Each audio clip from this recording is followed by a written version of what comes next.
में इफ्तार नहीं कर सकते? यही सवाल उठाया है सपा प्रमुख अखिलेश यादव ने। वाराणसी में नाव पर इफ्तार, 14 गिरफ्तार और अब इसी पर सियासत हो गई तेज। वाराणसी से एक वीडियो सामने आया जहां गंगा नदी के बीच नाव पर कुछ युवक इफ्तार करते नजर आए। वीडियो में रोजगारों के फल, मेवे और बिरयानी परोसी जा रही थी, लेकिन ऐसे ही एक वीडियो सोशल मीडिया पर वायरल हुआ।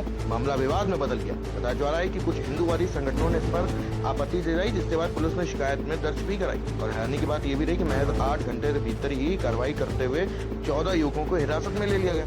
और इस कार्रवाई पर सियासत भी तेज हो गई। समाजवादी पार्टी के प्रमुख अखिलेश यादव ने इस पर सवाल उठाते हुए कहा कि उन्होंने कहा कि क्या गंगा में इफ्तार नहीं कर सकते? ये सब समाज में दूरियां बढ़ाने के लिए किया जा रहा है। लखनऊ में एक इफ्तार पार्टी के दौरान अखिलेश यादव ने प्रशासन पर भी निशाना साधा। उन्होंने कहा कि डीएम, एसपी और एसओ को भी इफ्तार में शामिल होना चाहिए था। साथ ही उन्होंने तंज करते हुए कहा, हथेली गर्म तो पुलिस नरम। शायद इन लोगों को ऐसा नहीं किया, इसलिए कार्रवाई हुई। इतना ही नहीं, अखिलेश यादव ने एक और मुद्दा उठाया। उन्होंने कहा कि गंगा में चलने वाले एक 5 स्टार जहाज में शराब परोसी जाती है और उसका वेस्ट गंगा में जाता है, लेकिन उस पर कार्रवाई नहीं होती। उन्हें डीएम, एसपी, एसओ साहब को भी कुछ अच्छा खाना खिलाना चाहिए था। आपको पता नहीं, हथेली गरम पुलिस नरम। उन्होंने हथेली गरम ही नहीं की होगी। अरे हथेली पे ईदी रख देते, अपने आप ठीक चलता मामला। अच्छा, नाव पे क्यों नहीं बना सकते? हम अपने छत पे मनाना चाहते, छत पे मनाएंगे त्योहार। नॉनवेज खा लिया था उसमें, नॉनवेज खा के हड्डी नदी में फेंक दी। ये सब देखिए, ये सब बहाने हैं। ये सब बहाने हैं हमारे आपके बीच में दूरियां पैदा करने के लिए। जो चल रहा था उसमें भी हमारे आपके बीच में दूरियां पैदा करने के लिए। और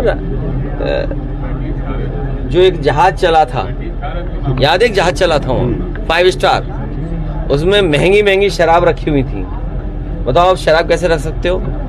और फिर जो उसका वेस्ट है, जो आप वेस्ट है उसका, टॉयलेट का वेस्ट कहाँ जा रहा था? गंगा में जा रहा था। तो उस पानी के जहाज के मालिक पे क्या कार्रवाई की उन्होंने, बताइए। एक टेंट लगा था, याद है आपको?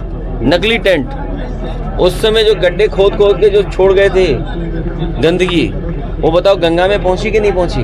तो ये सब बहाना है। ये जानबूझ करके प्रशासन इस तरह का काम करता है सरकार को खुश करने के लिए। हाँ, अगर किसी से गलती होगी तो वो स्वीकार कर लेगा गलती हो गई, अगली बार नहीं करेगा। ये तो प्रशासन को बताना चाहिए। कई जगह नियम कानून नहीं होते हैं, ये सरकार को नियम कानून बताने चाहिए। सर, बीजेपी के ही नेता है और प्रवक्ता भी है, उन्होंने कहा है कि रोजा यहाँ खोला, सेवैयाँ जेल में खाएंगे। तुम उनके चक्कर में मत पड़ो। सवाल ये उठता है, क्या ये मामला कानून व्यवस्था का है या फिर धार्मिक भावनाओं से जुड़ा विवाद? फिलहाल पुलिस जांच में जुटी और पूरे मामले में सियासत लगातार बढ़ती नजर आ रही है।